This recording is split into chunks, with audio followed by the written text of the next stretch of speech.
all coming here tonight. I appreciate that. And also, I'd just like to say, most of you know, I was born in Wells. We're a fishing family on the East Quay. So really, I had good members of my family to go to sea with. I learned a lot from them. And of course, I must admit, our kind of work at that time, I used to enjoy every minute of it. There's one particular thing I want to say or read first, because some of you used to know my Uncle Jack Cox. And I've got this is going back to 1936, when the first motor lifeboat came to Wells, the Royal Silver Jubilee. And he liked to say this: "My coldest day at sea" by Jack Cox. So I'm going to read this. I won't take long, so I hope you'll enjoy it. I remember very well, it was 1940 in January, and the war had started. And I went for my calling up papers from Lowestoft, and we got a lifeboat call in the afternoon, late afternoon, to go down to King's Lynn. It was a tug down there that had got a problem with his propeller and with ropes or something. We had to go down there to King's Lynn, and we was in a small boat called the Royal Silver Jubilee. She was 32 feet long by 9 foot wide, with just an engine box in the middle. No cabin or shelter, and not a very big boat. 7 crew, and Ted Nielsen, who some of you might remember, was the coxswain, and he was a Danishman. He was coxswain, and some of my brothers there, and most of the people were in their 40s and 50s. But I was in the early 20s, just 20. I was the youngest man on the boat. When we went out the harbour, just before dark, the wind was coming out of a strong northwest wind, which was more or less on the starboard bow going down to King's Lynn. And we was taking a good bit of water over the bows. She's a tiny little boat, and as it hit the boat, icicles formed. This was the cold, it's very cold, excuse me, that's not quite very, that was that cold, and it's very cold when salt water freezes. We got down as far as Francaster, and that was dark then, and the coxswain said to me, no, he was Danish. He said, "Yak, yak." He couldn't speak proper English. He called me Yak instead of Jack. "Jack," he said, "I can't see." I chose a torch on his face, and I saw his eyelids had frozen up. So he had to take spells on the wheel, because there wasn't any wheel, it was a tiller. And you know what tiller is, don't you? A tiller job. Long tiller, and we made our way down to King's Lynn. And the boat full of icicles and ice everywhere. When we got to King's Lynn, we found out this tug, she'd freed herself. She was all right, but we wouldn't stop alongside of her because she was rolling a hell of a lot, and she'd have smashed the boat to bits. Probably done damage to the lifeboat. So Ted Nielsen, the coxswain, said, "We'll try and get up to King's Lynn up the dock." So we get to the north of King's Lynn, and it's about 4 miles up to the docks. And we tried getting in against the ice, which was floating down. And there's a ebb tide coming down now, and chunks of ice everywhere, and we couldn't move or couldn't power forward. We came to a full stop. We didn't have enough power to push into the ice, so we pulled in alongside the mouth of the King's Lynn river, and that's where we stopped. So wait till the early hours of the morning. I said to Ted, that was 2 o'clock in the morning, and I said, I think I'll go up to King's Lynn, walk up there over the ice floes and go to the dock and see if I can get some sort of heat. You know, a thermos flask or something for the boys. Because I was the youngest man and they looked very cold and in no fit state. The coxswain said, you've got to be careful. You've got a long way to go up there and there's ice floes everywhere. You've got to climb over the ice and different things like that, and that's bad walking in the middle of the night. But he let me have a torch and I kept my life jacket on for warmth. I think being the youngest man of the crew, I didn't feel the cold, but the other poor beggars, they were all wrapped up. We drank all the rum, that all gone. Ted was a teetotaler, so he didn't have any, but all the rum went everywhere, everyone. Anyhow, and I think they were just exhausted with the cold. So I said, I'll try to get up to the dock. That took me quite a long while to get up to the docks to Lynn Cut. But when I got to the dock, after a long while, I see some men working on the lorry with blow lamps, starting the lorries up an oil firm place. And I said to one of them, anywhere I can get a hot drink, he said. See this hat over there and this hut over there? They have a hot cooker in there. I had my lifeboat jacket on and a beard and looked more or less like Father Christmas. You know, I opened this hut door and the heat came out and hit me. Bang. And they wondered where the hell I had come from. I explained to them they were nice, a lot of blokes, they were all right and got warmed up again. I wasn't that cold because I'd been climbing all the way up the cut. But I explained to them what I wanted. One or two of them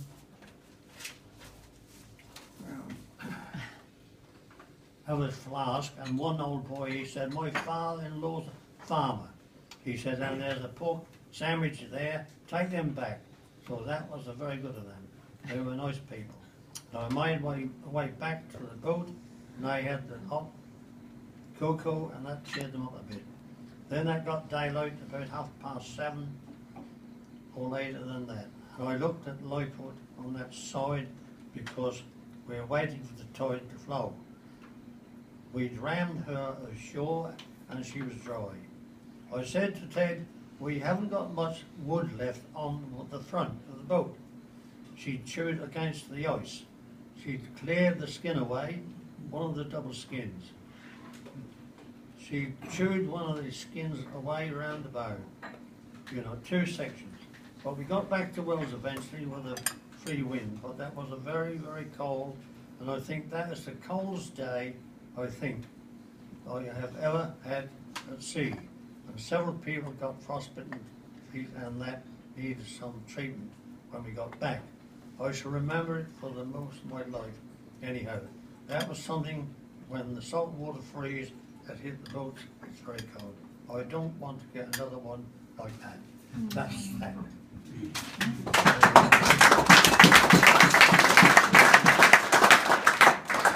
That was my uncle, because he was only 20-year-old, and of course he was a very strong man when he got older, so we could put up with a lot of cold. Some of you used to know him. Now, just down a minute. Got some more notes here and dates, which some of you probably remember.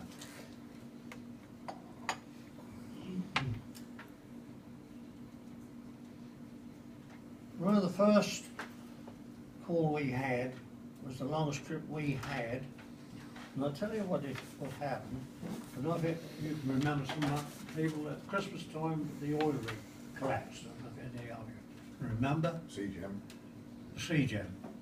And she was lying, rough guess, 47 miles east-northeast of the outer Dowson. Well, the Skegness Lifeboat was out Humber, Wells, Sheringham, no not Sheringham, Cromer and Yarmouth. What really happened was we had a message to say we had to launch on the Monday night, going into Tuesday, and we had to relieve the Cromer boat. And we, that night, it was a very calm night, it was very, very cold, stars was coming out of the sky, sailing, and we had a long steam out, and that took us till nearly 7 o'clock that morning to reach the upturned rig. So when we nearly arrived on the spot, we got a message saying that Cromer Lifeboat was on its way home. So we said to one of the crew at the time, I'm not quite sure which one it was, I said, just put the shipping forecast on. I come at Humber, Thames, Dover, Southern, force 10. I said, Daddy good, we just arrived. And of course, what we had to do was a tug there, so we tied up alongside the tug, and the weather got worse and worse, and about 1 o'clock we got relieved to come home because they had given up the 30 men that were drowned and lost, so we couldn't do anything. But believe it or not, we had a long trip home, and it took us 8.5 hours in that weather to get back to Wales. And we didn't know till afterward, we only had probably about 4 or 5 gallons of fuel in the tank. So that's a 21-hour trip that was. But even so, when Jack was aboard the boat that day, and we used to have a big tarpaulin outside on the tractor to keep the tractor together. And Jack thought, well, because we never had no wheelhouse on this boat, and Jack said, it's a big good idea to take that cover and put it in the boat. I said, why? He said, well, if we don't have any bad weather on the way home, we can make a windbreak. Well, that was a good thing, because when we heard that forecast that brought us back to Wales, we made a big windbreak on the port side. So that saved a lot. You'd be surprised what a bit of cover. We never had a wheelhouse. That's all open boat. But anyway, we got back good time and we done the job, because then they called the search off because that was all over. Poor chaps, 13 of them were drowned. But when we did arrive on the site, it was just the oil rig upside down. Anyway, that's one of the trips, and I put some dates down, so I hope you don't mind just glance these dates down again. We'll talk about them. Yes, going back to the Royal Silver Jubilee, she was here during the war years.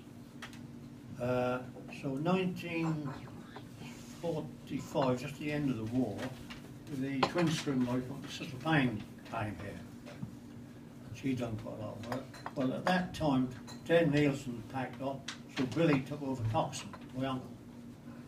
And he done 12 years as Coxswain. I didn't go on this trip, but there was one trip with Tony Jordan and Jack, crew members.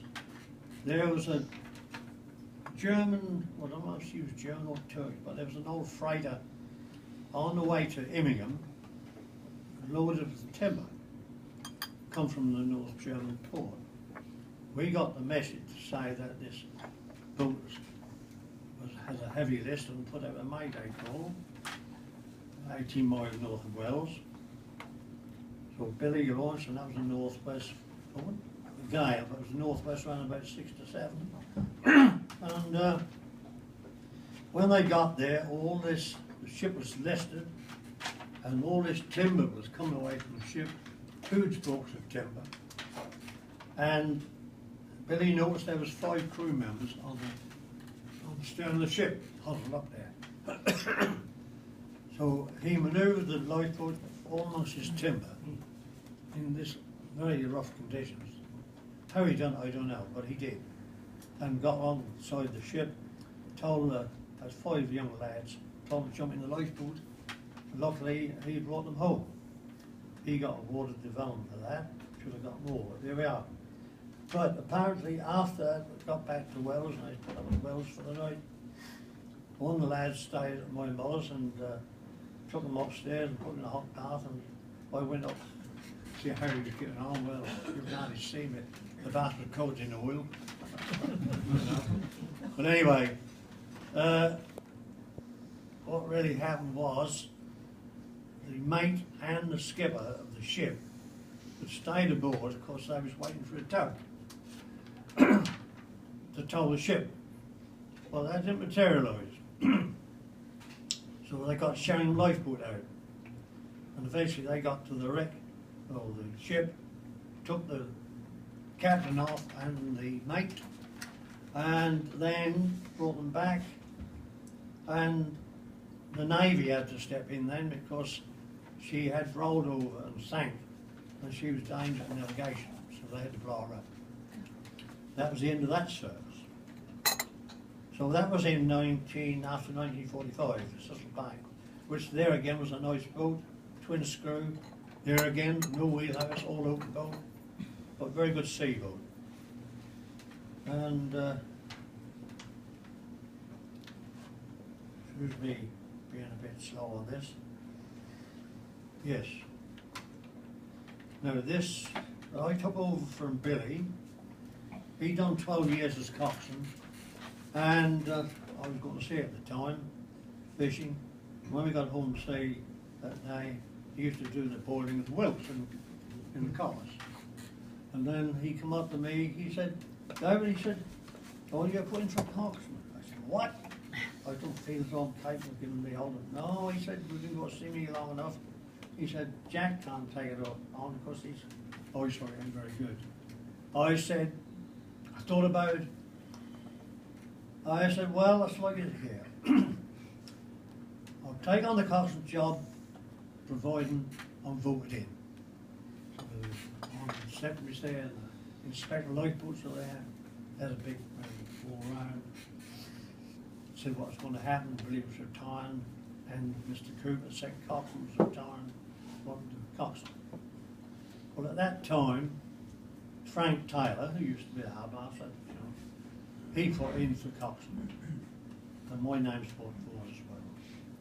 So Dr. Hicks, or the inspector, said, well, we'd like to have a vote on this. Show of hands. So that's what I wanted.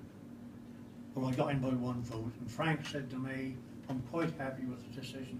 I'll carry on as second coxswain, so that went off very well. So that's how I came coxswain, 1960, that was.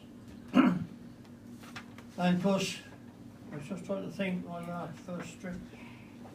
Well, there again, you see, we had this Cecil Pine, I had this Cecil Pine till up to 1965, when the Oakley boat came, was the one which was lying in the harbour now. And of course, there again, there was no wheelhouse. So really and truly, all my years at sea, I've been in open boats. So when I did have the last 10 years fishing, me and my cousin Alan, we had a small boat around with a wheelhouse on, but that was all right. But I felt half blind, and especially in foggy weather. Although we had radar, that didn't mean a thing to me. I used to get on a 3 mile or 6 mile. Alan used to be looking down at 24 miles. He says, a load of ships coming here. I said, well, I can't see it. And of course, Nicky King went to see with me. He was a good lad at the time. Probably Nicky remember when one morning I had took the wheels for a couple of hours because we lay fairly well out, the dudgeon lightship. And I always remember, I said, Nicky, let me have a couple of hours sleep, Nicky, I'll take her off. No, I took her off first, that's right. And when I woke up, I said, Nicky, come on the wheel, and I'll give him a course and everything. And of course, I'd had a bit of a night's sleep. Must be getting well out for our pots. And I woke up, I said, have you seen the dudgeon? He said, Alan, he's in the dudgeon on the right. I said, no. Nicky? No, he ain't seen. I said, well, what course you been coming? He said, northeast, what you told me? No, I said, that clock been near the compass. Near the clock. About 5 degrees, believe it or not. All that 5 degrees mean a lot. So we had to, put us back that day, because, anyway, we got over them. Yeah, we missed. Yeah, so anyway, we was fishing fairly well out there, which they do now. When I first took the pots out there, old Johnny Bessie, who died recently, he carried me when I was shifting the pots out, and of course, there again, we didn't allow for the flood tide, because we went off and we were 3 or 4 miles to the east of the Dutch light vessel. Kept saying, I see the light ship. I think we got too far up to the east. So anyway, we kept steaming down, and all of us I spotted. And also another a small boat alongside, and all at once young Johnny Nuts come on the radio. He said, David, he said, we got a couple of Dan boys off a shank of pots here, we're doing a bit of grappling. I said, okay John, he said, you won't shoot your pots anyway, just inside me. You're right. So that was good of him to do that. Because if I didn't know, I could have shot my pots all the top of his day. But he was good enough to do that, and of course, when we hauled the pots the next day, we had about over 100 pots. Altogether, we fished about 250, but we took half of them out that day. When we hauled them the next day, I was frightened my life. I'd never seen pots so full of Wilkson in my life before. That was all virgin ground. And every pot we used to, if it was quite full at the top, we used to pull them cauliflowers. But anyway, that's where we fished the last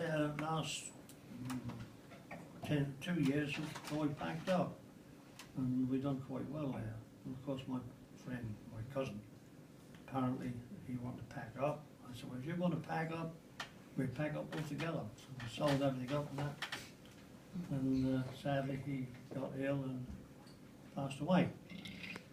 Anyway, going back to the Cecil Payne, which I was still Coxswain of at that time, there's one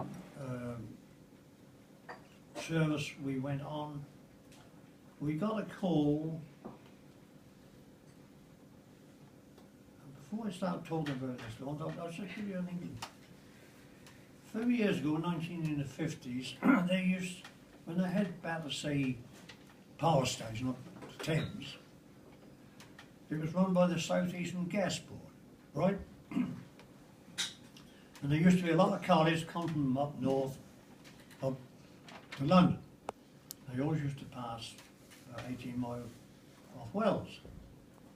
Well, this particular morning, we got a call to say there's been a bit of a problem on these ships. And after I found out that the mate was on watch one night, you got to realise she was full of coal, bound for London. She was heading into an easterly gale, and when he come on watch that morning, he noticed that on the forecastle head forward was the vent, taking in seawater, just diving in. And apparently, they got a line on it, and he went to turn the cowl the other way and got washed overboard. Luckily, he had a rope around him. But they got him back, and the mate called up the Coast Guard, and a helicopter come out, and apparently pronounced he was dead. So anyway, that left the mate in charge of this ship. 2 ships called, and the funny part about it is, all these ships belong to the South Eastern Gas Board. They were all named after London boroughs. This was the Wimbledon, and there's the Mitcham, the Wandsworth, all the London boroughs you can think of. When they went up the Thames, they had to lower the funnel to get on the bridge, on the power station. But anyway, what happened that day, Sheringham Lifeboat had launched, and we had to launch because this captain who was drowned, of course naturally he was aboard the ship, they took him aboard another ship, and this ship coming towards, well, we had to launch to take the skipper's body off. Well, by that time, Sheringham Lifeboat was alongside the ship, and he advised the mate to come further in between the Sheringham Shoal and the Blakely Falls, with a bit of deep water there, to come through that channel down towards Wells and beach the ship. But the mate was in touch with the owners, and they said, well, you do what you think best. The ball is in your court, you do what you think best. Well, he didn't like the idea of following Sheringham Lifeboat in. In fact, he did go right inside of, outside of Blakely Point, down towards Wells. Well, when he got so far down, he wasn't too happy about beaching the ship on the shore. And the tide at that time, with an easterly gale blowing, was north to west. What he done wrong, he went and dropped his anchor. He was already down to the head, so consequently, when she come tight on the anchor cable, she kept diving in, and there's 5 members of the crew on there. Sheringham Lifeboat went on the stern, took the foil off. As soon as they got the men off, she went down. And then they brought them back into Wales. And that's what happened. But if they'd have took advice for the Sharon Coxswain, that ship would have been saved. But you can understand the mate losing his skipper. He was in a bit of a turmoil, wasn't he? You know? Right. Well, that's one of the things I went on. Anybody will ask a question before I go any further? Oh.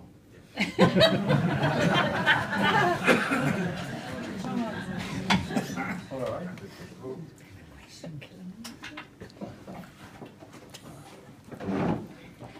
Here we are. Well, you probably know every now and again we had the Cecil Payne and also the Yorkley, but from time to time we had 2 relief boats, because when our boats went away for a refit, they sent a relief boat down. And one's called the Calusti, you've got Belkin or some sort of society what prescribed the money. And then the other one was a boat which is now wooden boat certificate called the Lucy Lavers, which used to be a second boat at Albury. She was a single screw boat, no wheelhouse, but a very good little boat. She'd done about 2 months here. She in fact came back to Wales 2-year running. And she had a mainsail and a mizzen and a foresail. And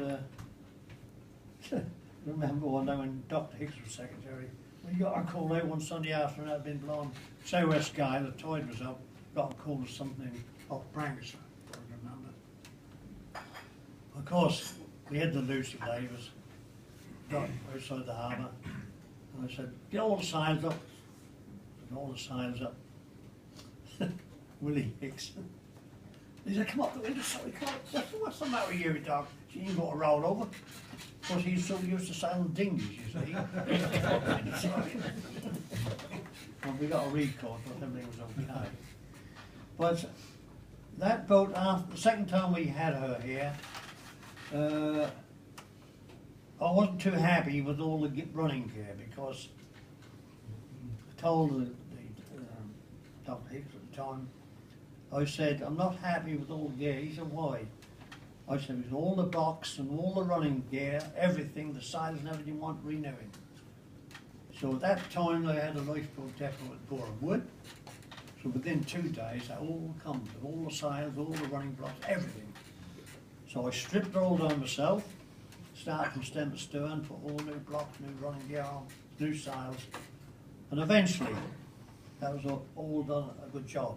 I was very pleased. I can always remember when the Hastings lifeboat crew, they was fairly older men at that time, they come over and stayed 2 days at Wells. They had to take this boat back to Hastings.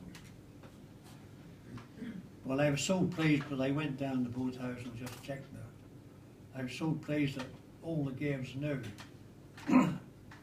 And when they got back, they sent Bessie to say that was very pleased with how the boat was fitted out. Well, now that boat went out of service and it's going back to 1939. And during the Dunkirk operation, she took part. Apparently she did go on the beach. She went on what they called the mole, where all these troops were. She took a lot of French soldiers off the, I called it the mole, didn't they? No, you know what I mean? And escorted them out to the outlying destroyers. So she's done a lot of good work. Now she's being restored at wooden boats at Stiffkey, and I think now she's got to return to Dunkirk in May. Oh, wow. So that's a good thing. Right, any more questions? What was the pleased you got home? What was the night when you were most pleased to get home? Well, I don't leave that as a grand finale. Too early. If you had your time again, David, if you had your time again, would you do it all the same? No. It's not a question. If you had your time again, would you do it all the same? Well, yes, because that's been driven into me when I first went to see my uncles and that, you know. Yeah. And I couldn't have better tutors than I was born seaman, I was brought up. When I first went to sea fishing in Clinkerbuilt boats, we used to go about as far as a dozen sometimes, you know. They were good boats. Yeah. And there's another boat at Stiffkey called the Bessie, which is my uncle's boat, built at Sheringham. She's now being restored. So, you know, they were good boats. No wheelhouse, just so small like what we used to call it, a cutting fire. Keep the old skimmers and that sort of thing, you know. Tiller steering, no wheelhouse. So I've been brought up with old boats. Good old days. Well, I suppose you like to call them. Would you swap it for the Shannon? Pardon? Would you swap it for the Shannon, what we're getting eventually? It's a good question, Freddie. I've got my own opinion.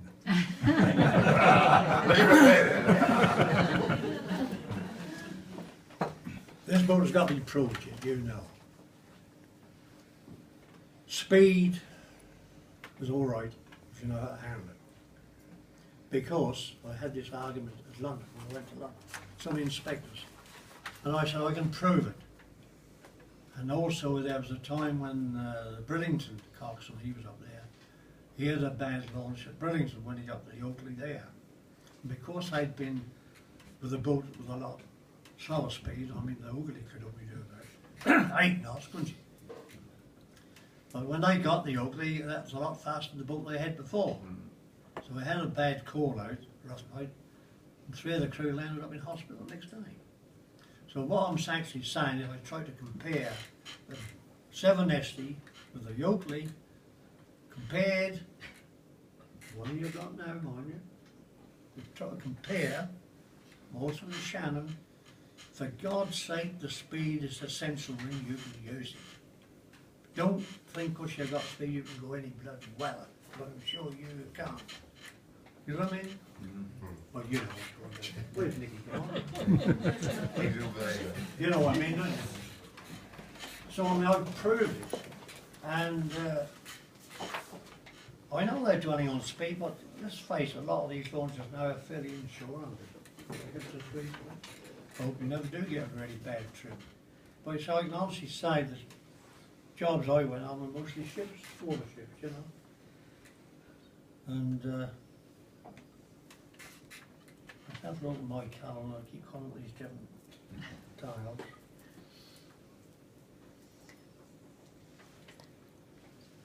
And what I'm thinking, I thought it would be a question. Anyway,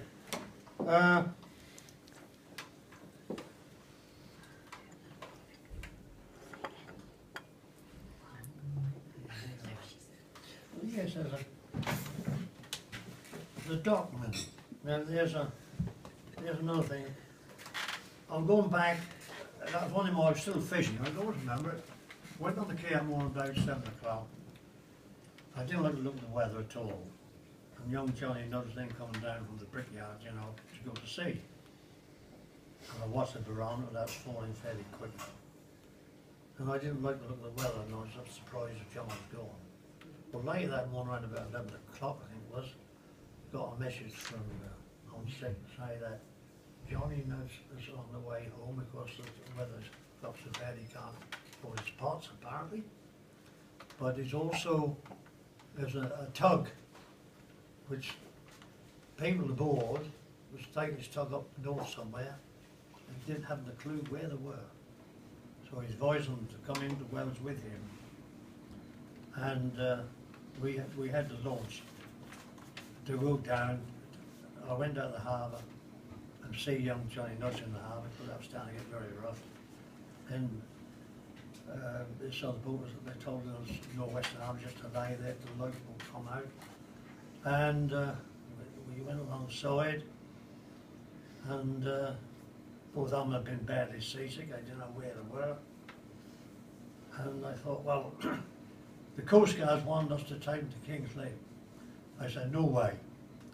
It's getting dark, weather's getting bad. The only thing I could think of was go down towards Brankston. So they followed us down there. By that time, Tommy got down, it was a good big toy that day. When we were going down to approaching Brankston Harbour, David Case come on the was to say that one of two of the fishing lads coming down to escort you in Brankston Harbour. Of course, where the Brankston Harbour was in those days was practically opposite the golf clubhouse, the Brankston. What a big sea going too, what the flood was making. And we went, and I think it was Isabel Kathleen, with young Cyril Sutherland, come out to meet us, and then to follow him in. So we went in first, and sort of got inside the main bar, and just hang there for a while. Then once you see the old tug come in where we came in, and look as though he was going straight ashore. I thought, oh Christ, surely he's got to turn. And the smoke was belching out his front, all exhausted. Luckily, all at once, he just managed to turn at a port to come up underneath the bar. And they escorted him right up, nearly up to Brankston Harbour. And Cyril, at that time, told me they could go on one of his moorings. So that's where the tug went overnight, on one of their moorings. And we brought the crew home to Brankston. We didn't return back to Wells that night because, to me, that was better to stop in Brankston, which we did. On one of their moorings up further up the town. Then pick the boat up the next day. But the tug, you know, it amazed me how they got in because you could see her coming in. I thought, Christ, you got straight from the golf club, got so right on the beach, but luckily she turned and come up under the bar, you know. And apparently before that, there were two young lads as well. And apparently a helicopter brought them off. And then of course the other two, the skipper of this boat, didn't got a clue really. Didn't know where they were all the way up to Dudgeon. About 18, 20 mile off. And if it hadn't been for Johnny Nuts, they'd have been in real trouble, you know, when they followed them in. So they got the boat all sorted out, the dieseling and all, the jets and everything all done, and proceeded back to north, bound north somewhere, 2 days afterwards. So that was a good job done. You remember, Dave, that we got ourselves in trouble in Brankston Solar Club after that. Yeah. You know what? You know what? You remember the Brankston Solar Club opened up and we were drinking hot toddies.